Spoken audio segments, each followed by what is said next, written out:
৭ বছর হয়ে গেল এখনও আমি মা হতে পারলাম না। পারলে তো আমাকে শাশুড়ি মা অনেক কথা বলতে পারে। উঠতে বসতে বলতে পারে সন্তান হয় না, এত ডাক্তার খরচা করে তাও সন্তান হয়, আমার ছেলের জীবনটা শেষ করে দিল। একটা শাশুড়ি মা কিন্তু অনেক কিছু বলে থাকে একটা সংসারে, অনেক কথা। এটা শুধু আমি না, অনেক ঘরে ঘরে কিন্তু এই জিনিসটা হয়ে থাকে। শাশুড়ি মা কটু কথা বলে, অনেক কিছু। তো যাই হোক, আজকে দেখো রথ আসবে বলে কিন্তু সবাই কিন্তু কী সুন্দর দাঁড়িয়ে আছে রথটা দেখার জন্য। ছোটোবেলায় কিন্তু ভীষণ আনন্দ করেছি জানো তো এই রথ নিয়ে। আর আজকের দিনটাও ছিল ভালো, বৃহস্পতিবার।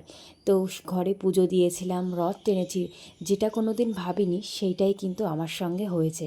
তো চলো প্রথম থেকে ভিডিওটা স্টার্ট করি। তো আমি সুস্মিতা, আমার চ্যানেলে তোমাদেরকে অনেক অনেক স্বাগত।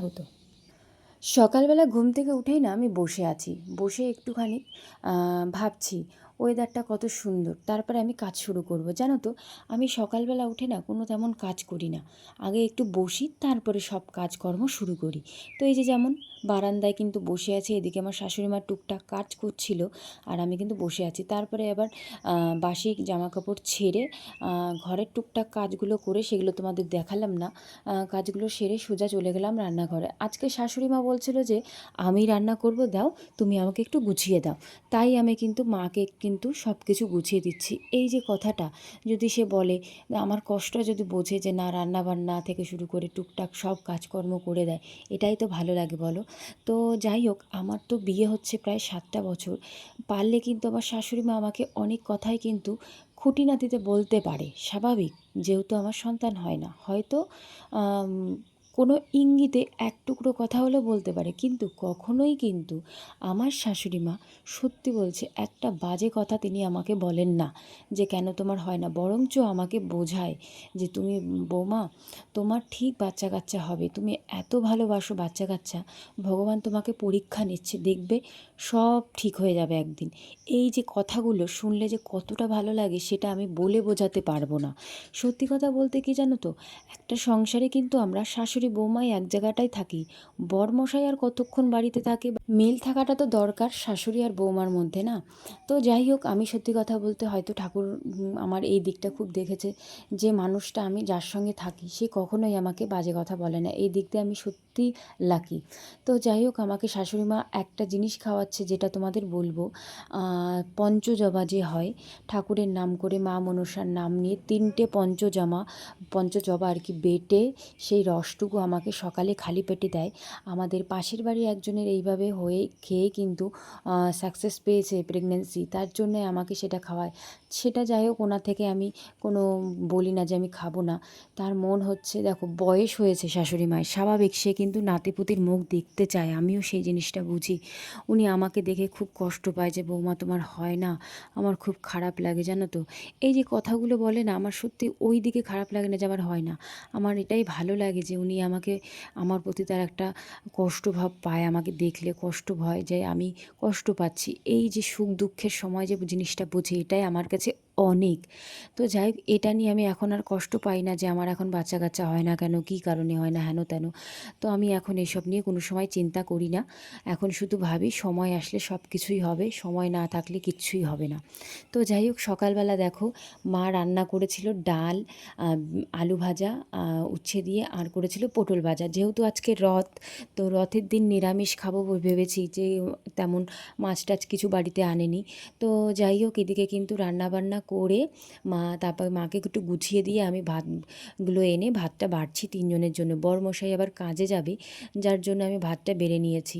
তো খাওয়া দাওয়া কিন্তু করে নেবো। আজকে কি বলো তো, কাজটা বেশি তো, এই জন্য ভেবেছিলাম যে না খেয়ে ঘরে পুজোটা দেবো, কিন্তু আর হলো না। তা আগে খাওয়া দাওয়া করেই নিয়েছি, বেজেও গেছিলো 10:30। তো ভাবলাম আগে খাওয়া দাওয়া করে নিই, তারপরে সব কিছু গুছিয়েই ঘরের পুজোটা দেবো। তো যাই হোক, মায়ের হাতের রান্না কিন্তু সত্যি খুব ভালো লাগে, মানে আমার শাশুড়ি মা যা কিছুই রান্না করুক না কেন সত্যি খুব ভাল লাগে। আর দেখো রোদে দিয়েছিলাম হচ্ছে সর্ষে আর গম, জানো তো এত পরিমাণে ড্যাম পড়ে গেছে, আমাদের বাড়িরই সর্ষে জানো এগুলো। আমি তো তোমাদের দেখিয়েছি কি না জানি না ভিডিওতে, অনেক আগে শীতের সময় আমাদের খুব কষ্টে আমার বর করেছে এই সর্ষেগুলো। কি বলবো, সর্ষে হওয়াতে খুব সুবিধা হয়েছে আমাদের মতো মানুষের, যেন এই তেল কিনে খাওয়া না সম্ভব হয়ে পারে না। তো যাই হোক, এদিকে কিন্তু সর্ষেগুলো রোদে দিয়ে দিলাম, বারে বারে কিন্তু সর্ষেগুলো নাড়ছিলাম। আর আকাশটা কিন্তু খুবই খারাপ ছিল জানো তো, এই রোদ এই বৃষ্টি, মানে কি বলবো, শুধু ভয় লাগছে বৃষ্টি না হয়, কারণ বৃষ্টি হলেই পুরো শেষ। তো যাই হোক, সর্ষেগুলো গরম হয়ে গেছে, এখন কিন্তু আমার শাশুড়ি মা চেলে নিচ্ছে। দেখো, সত্যি কথা বলতে উনি পারলে কিন্তু শুয়ে বসে থাকতেই পারে, উনিও তো একসময় কত মানুষের রান্না বান্না কত কিছু করেছে।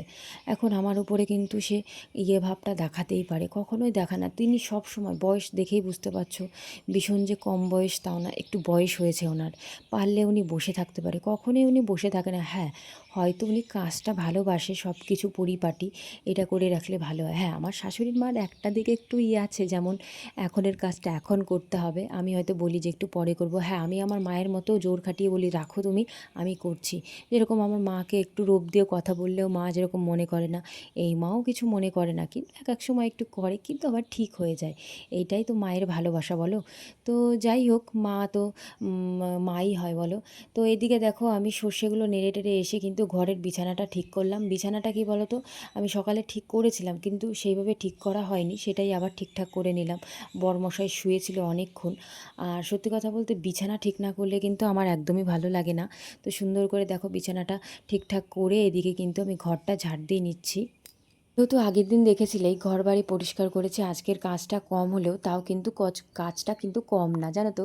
সংসারে আমরা যতই ভাবি যে কাজকর্ম কম থাকে, আগের দিন হয়ে গেছে আজকে কম, কিন্তু কম আর হয় না, সে বেশিটাই হয়। তো যাই হোক, এদিকে সব ঘরগুলো আমি ঝাড় দিয়ে নিয়েছি। তো ঝাড় দেওয়ার পরে কিছু বোতল ছিল, সেই বোতলগুলো জল ভরবো, জানো তো, আবার সারাদিনের কাজ, জল বোতল না ভরলে না ভালোই লাগে না। তো যাই হোক, বোতলে জলগুলো ভরে তার মধ্যে আবার শুনছি রথ আসছে, ছোটো বাচ্চা কাচ্চা কিন্তু রথ নিয়ে আসছে। তখন কিন্তু আমি চান করিনি। তো তাড়াতাড়ি দৌড়াতে দৌড়াতে গেলাম রাস্তার দিকে। আর এখানে দেখো সবাই দাঁড়িয়ে আছে, আমার যা, তারপরে দেওর, তারপর ননদ, সব কটা দাঁড়িয়ে আছে কখন একটু রথ আসবে, ওই যে রথ নিয়ে আসছে কিন্তু। তা ওরা বাড়ি ঢুকছে, কাকিদের বাড়ি আগে ঢুকলো, তারপরে কিন্তু আমাদের গুলগুলিটা রথটা টানলো। খুব সুন্দর লাগছে জানো তো, বেশ ছোটোবেলার কথা মনে পড়ে গেল, কত সুন্দর রথ টেনেছি।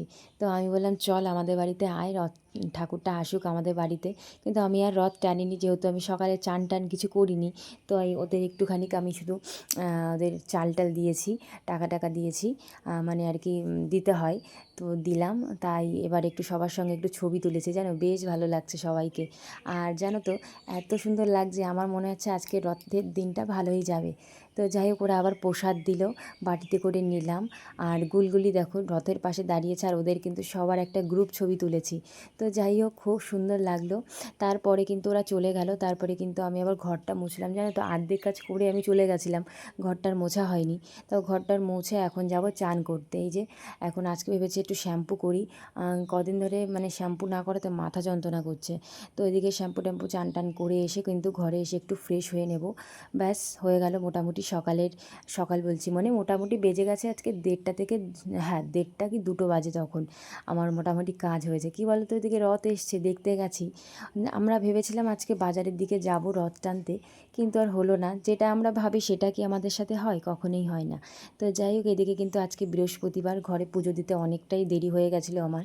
তো কী সুন্দর লাগছে বলো, আমার ঠাকুর ঘরটা সব কিছু কিন্তু একটু গুছিয়ে টুছিয়ে দিয়েছি ঠাকুর ঘরে।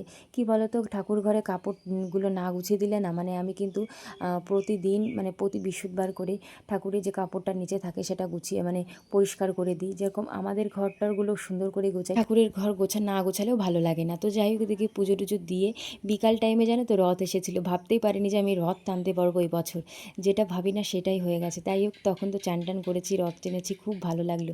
তো যাই হোক, ভিডিওটা এই পর্যন্ত শেষ করো, ভালো থেকো, সুস্থ থেকো সবাই।